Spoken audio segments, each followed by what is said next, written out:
Muito bem, boa tarde a todos os que estão aqui comigo, nesse início de tarde, agora meio-dia, todo meio-dia nós temos esse momento juntos aqui de oração e de leitura da Palavra de Deus, sempre com uma palavra do Senhor para as nossas vidas. Temos passeado pelo livro de Salmos, um ou outro texto fora também dos Salmos, mas sempre buscando uma palavra que nos traga esperança ao nosso coração, que nos traga alívio, refrigério para a nossa alma nesses dias tão turbulentos, que não é só de hoje não, vem de muito tempo. Os nossos dias têm sido turbulentos, difíceis, mas que durante toda a nossa vida, por qualquer situação, seja ela qual for, o Senhor, Ele tem cuidado de nós, Ele tem sido a nossa torre forte, seja por questões de saúde, questões financeiras, abalos econômicos, perdas de qualquer forma, seja nas encruzilhadas da vida, nas decisões que nós temos que tomar. Em todos os momentos o Senhor está presente na nossa vida, com consolo, com a sua graça, com a sua misericórdia, com a sua vida fluindo, o seu rio que flui no meio do seu povo e no coração de cada um dos seus filhos. Então é uma alegria ter todo mundo por aqui, e nesses dias de isolamento social nós temos descoberto ferramentas que têm nos ajudado a nos aproximar, ferramentas estas que vão permanecer à nossa disposição depois que tudo isso passar, e a gente vai continuar com os contatos e com as nossas orações sempre juntos. Todos os que estão chegando agora, eu quero dar o meu abraço, minha saudação, que a graça e a paz do Senhor esteja com a sua vida nesse dia. Quero convidar você a abrir a sua Bíblia no Salmo 5. O Salmo 5, esses salmos do início, o primeiro livro, eles são um pouco duros, e às vezes a gente pula por eles, a gente anda mais do 23 para frente, mas esses salmos, eles trazem verdades muito impressionantes e importantes para nós, porque muitas vezes eles vão nos mostrar que havia alguém por trás desse salmo, e havia alguém que estava compondo este salmo, que estava passando por uma dificuldade enorme, por uma situação muito difícil, por dificuldades grandiosas na sua vida, e que encontrou em Deus a sua torre, o seu amparo, que buscou em Deus a solução do seu problema, ou mesmo que a solução não viesse do jeito que ele imaginava, mas encontrou em Deus a resposta para o seu coração. Então vamos ver o que diz o Salmo 5. Diz assim, vou ler para você na Nova Versão Internacional. Escuta, Senhor, as minhas palavras, considera o meu gemer, atenta para o meu grito de socorro, meu Rei e meu Deus, pois é a Ti que imploro. De manhã, ouves, Senhor, o meu clamor. De manhã te apresento a minha oração e aguardo com esperança. Tu não és um Deus que tenha prazer na injustiça. Contigo, o mal não pode habitar. Os arrogantes não são aceitos na tua presença. Odeias todos os que praticam o mal. Destróis os mentirosos, os assassinos e os traiçoeiros. O Senhor detesta. Eu, porém, pelo teu grande amor, entrarei em tua casa. Com temor me inclinarei para o teu santo templo. Conduze-me, Senhor, na tua justiça, por causa dos meus inimigos. Aplana o teu caminho diante de mim. Nos lábios deles não há palavra confiável. Suas mentes só tramam destruição. Suas gargantas são túmulo aberto. Com suas línguas enganam sutilmente. Condena-os, ó Deus. Caiam eles por suas próprias maquinações. Expulsa-os por causa dos seus muitos crimes. pois se rebelaram contra ti.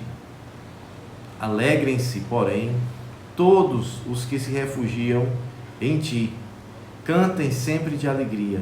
Estende sobre eles a tua proteção. Em ti exultem os que amam o teu nome. Pois tu, Senhor, abençoas o justo. O teu favor o protege como um escudo. Irmã Fátima, Salmo 5.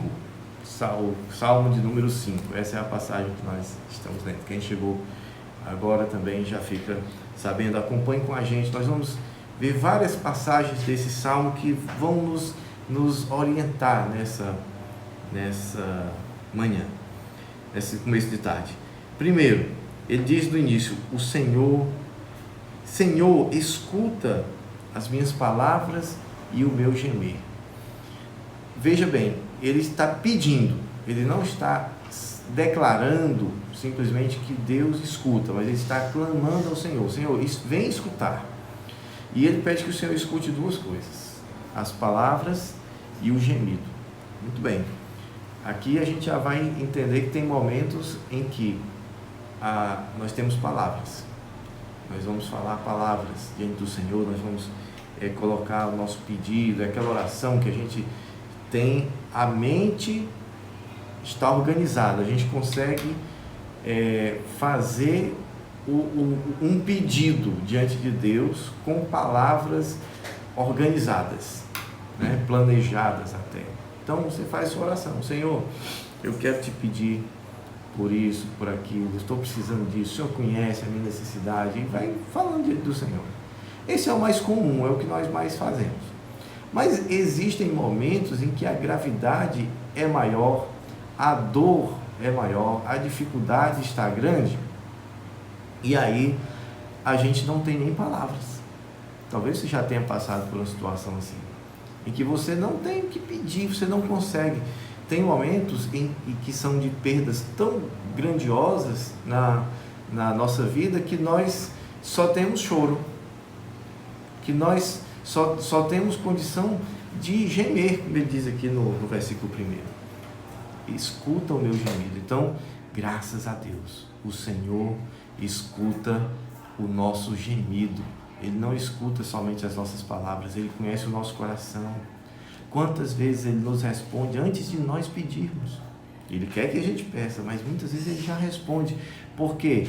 Porque Ele está querendo dizer para nós: eu já estou vendo o seu coração, eu conheço o seu coração, eu conheço o seu gemido. Até porque, mesmo quando nós fazemos as orações mais bonitas, com palavras mais eloquentes, mesmo assim, ainda é necessário que o Espírito Santo traduza essas nossas palavras, porque a gente não sabe orar como convém. E o interessante é que Ele nos traduz até com gemidos inexprimíveis, para você ver como o gemido é importante diante do Senhor. Ele está percebendo isso. Ele diz: atenta para o meu grito de socorro, pois é a ti que eu imploro. Essa é uma questão interessante. É a ti que eu imploro. Nós precisamos conhecer esse Deus e falar com Ele, falar com o nosso Deus, diretamente com Ele e exclusivamente com Ele. Muitas vezes tem situações em que nós vamos estar compartilhando com amigos próximos, tem situações em que a gente vai compartilhar até com a igreja toda, talvez, mas existem muitas situações que é entre nós e o nosso Deus. Entra no teu quarto, fecha a porta e fala em secreto com o teu Deus, porque o Deus que você fala em secreto vai te responder em secreto. Lembram dessa passagem? Mas o interessante é a exclusividade de Deus. Uma coisa é você compartilhar com alguém aquilo que você está necessitando. Outra coisa é você sair pedindo a várias pessoas e não confiar em Deus. Muitas vezes nós recebemos pedidos de oração na igreja, de pessoas que não têm um relacionamento mais próximo com Deus. E essa pessoa, ela diz o seguinte: não, eu já pedi a fulano, e estou também pedindo oração a vocês. Com todo respeito, algumas pessoas dizem: não, eu já pedi para o pessoal lá do Espiritismo, já pedi para fulano e tal, e agora estou pedindo aqui a vocês. Então, eu fico pensando, quando Deus atender esta oração, a glória vai para quem? A gratidão vai para quem? Quem é que vai estar recebendo a glória por isso? É Deus? Ou será que são outros? Então, Deus, ele não divide a sua glória com ninguém. E Ele pode fazer isso. Nós aqui não temos que ter glória nenhuma, mas Deus, Ele é o dono e é digno de toda a glória. E Ele não a divide com ninguém. Então, você deve fazer a mesma coisa que o salmista. Esse salmo é atribuído a Davi. E você deve dizer a mesma coisa. É a Ti que eu imploro. Senhor, meu negócio é contigo. Minha conversa é com o Senhor. E eu te peço, é a Ti que eu imploro, e a mais ninguém. Eu sei que o socorro vem do Senhor, que a resposta vem do Senhor.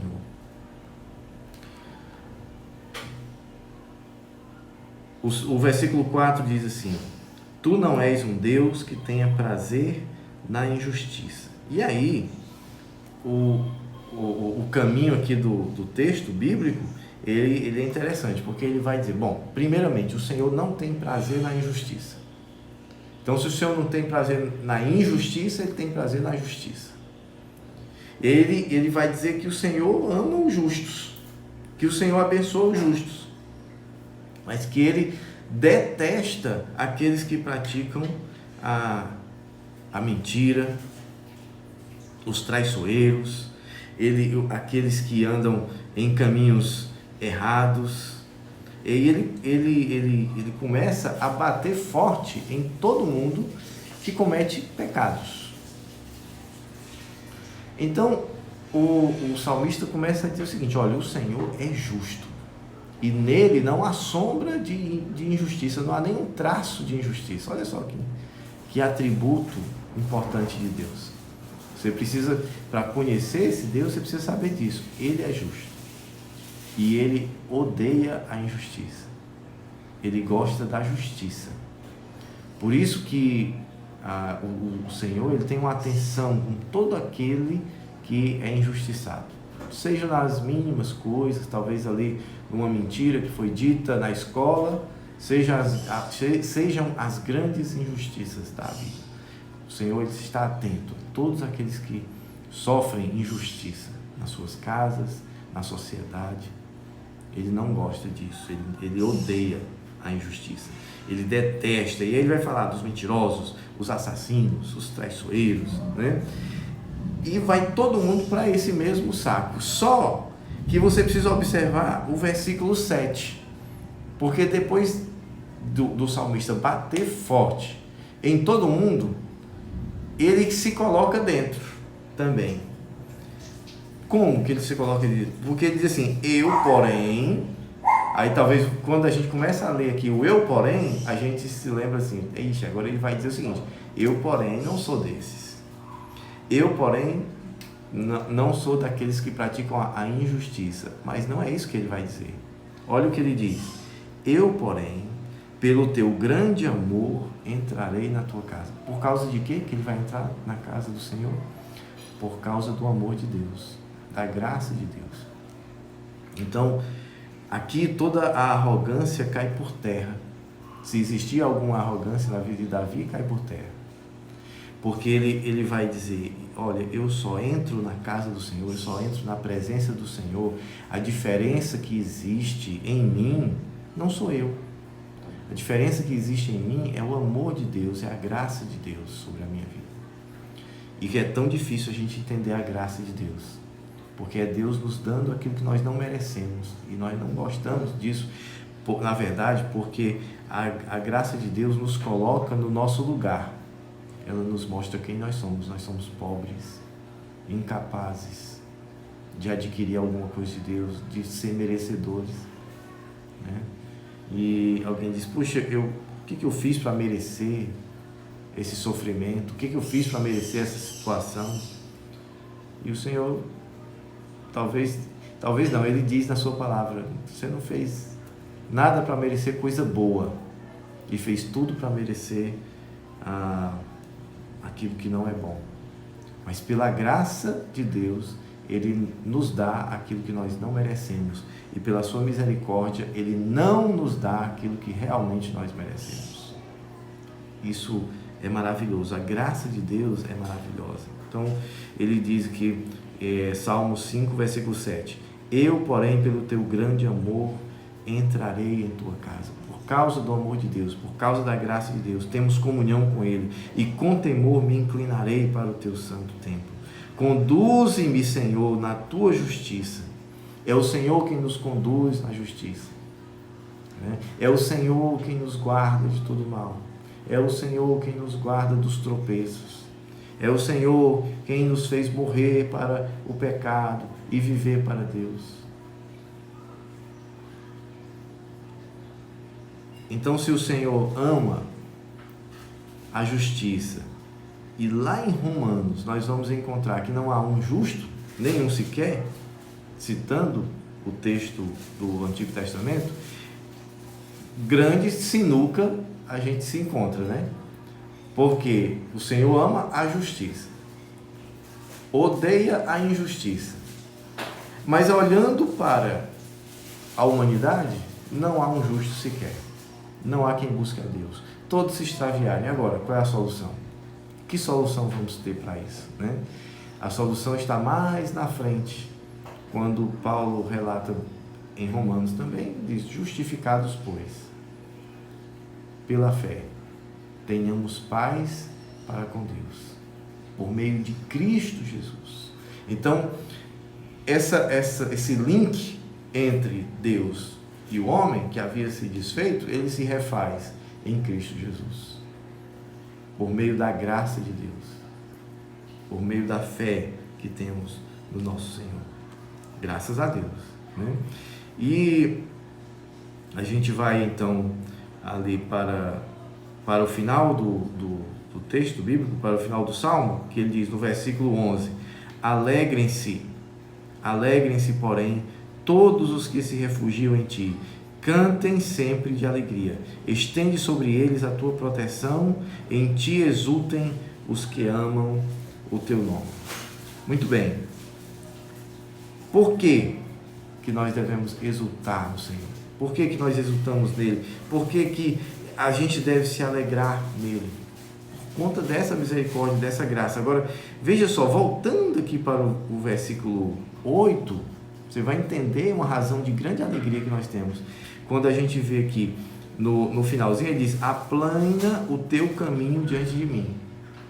Opa, preste atenção nos detalhes. Nenhuma palavra é escrita na Bíblia por acaso. Por que ele não diz aplana o meu caminho? A gente gostaria muito que Deus aplanasse os nossos caminhos. Ele diz aplana o teu caminho. O Senhor aplana o caminho dele, para que nós trilhemos adiante de mim. Então, o caminho é do Senhor. A direção é dele, o destino é estabelecido por ele. E ele aplana o caminho para que a gente vá trilhar. Lâmpada para os meus pés é a tua palavra, e luz para o meu caminhar. Então, por isso que nós vamos caminhando com essa alegria do versículo 11, em que todos se refugiam nele. E ele diz, estende sobre eles a tua proteção. E é o que eu peço nessa manhã. Senhor, estende as lonas da tua proteção sobre a nossa casa, sobre a nossa vida. Protege a nossa mente dos pensamentos, das falas, de tanta coisa que tem vindo sobre os nossos ouvidos, sobre as nossas mentes. Estende, Senhor, a tua lona de proteção sobre nós. Que estejamos dentro da tua tenda, dentro da tua arca. Ele diz, pois tu, Senhor, abençoas o justo, o teu favor o protege com escudo. Graças a Deus.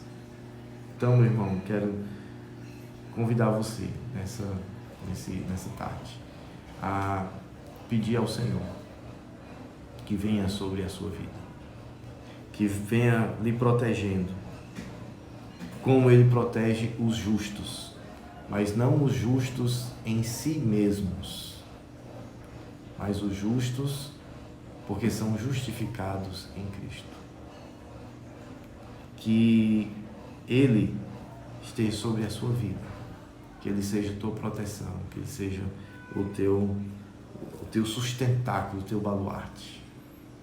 Nesse dia, se tem algum pensamento ruim, se tem na tua mente sobrevoado e passeado pela tua mente sentimentos de derrota, sentimentos de tristeza, sentimentos, que só trazem o mal para a sua vida, talvez até doenças, que seja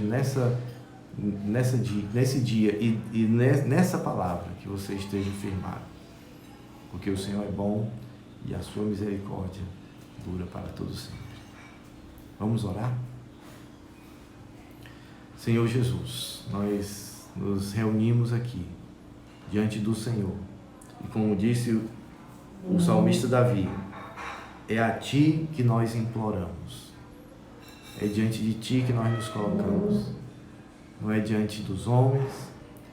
A solução da nossa vida não vem deles, o escape não vem dos homens, mas vem de Ti, e é a Ti que nós clamamos. Como igreja, nós nos prostramos diante do Senhor. Pode ser que o mundo esteja desabando lá fora, mas é a Ti que nós clamamos.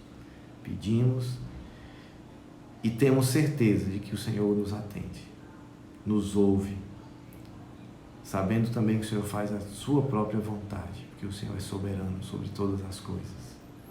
Senhor, nessa tarde eu te peço por todos aqueles que estão me ouvindo, me vendo, que o Senhor esteja trazendo sobre eles a Tua graça e a Tua misericórdia. Traga paz, traga ânimo, traga força, que as famílias, Senhor, estejam protegidas em suas casas de todo mal, sejam dos males físicos, seja das enfermidades, como também seja dos males emocionais, econômicos, financeiros, dos problemas de toda sorte. Que o Senhor os proteja em Ti, porque nós sabemos que a nossa vida está escondida com Cristo em Deus. Eu te peço, Senhor, pelos homens que tenham força, Senhor, nesse tempo, que sejam líderes em suas casas. Eu te peço pelas mulheres que tenham, Senhor, habilidade, sensibilidade, que estejam em Tua presença, Senhor, nesses dias. Te peço por aquelas que têm a responsabilidade de manter suas casas. O Senhor também esteja dando habilidade para isso, para empreenderem, para desenvolverem negócios. Senhor, eu te peço, inclusive, por todos aqueles que são autônomos, são profissionais liberais, são negociantes. O Senhor esteja suprindo as necessidades, dando ideias em suas mentes para encontrarem empreendimentos novos, para se reinventarem, para fazerem algo novo e suprirem assim sua casa. Te peço, Senhor, pelo Teu povo, que haja generosidade nesses dias da Tua igreja para com a sociedade, que sejamos exemplos de generosidade, exemplos no dar, no cuidar das pessoas, que sejamos também generosos com a Tua casa nesses dias, possamos servir ao Senhor com os recursos que estão em nossas mãos. Senhor, também te peço pelas autoridades nesta tarde, que eles tenham sabedoria, que encontrem, Senhor, uma mesma linguagem, para que possamos estar seguros com aquilo que eles decidirem, porque eles foram constituídos por Ti, e é a Ti que nós clamamos a respeito deles, em nome de Jesus. Amém. Amém.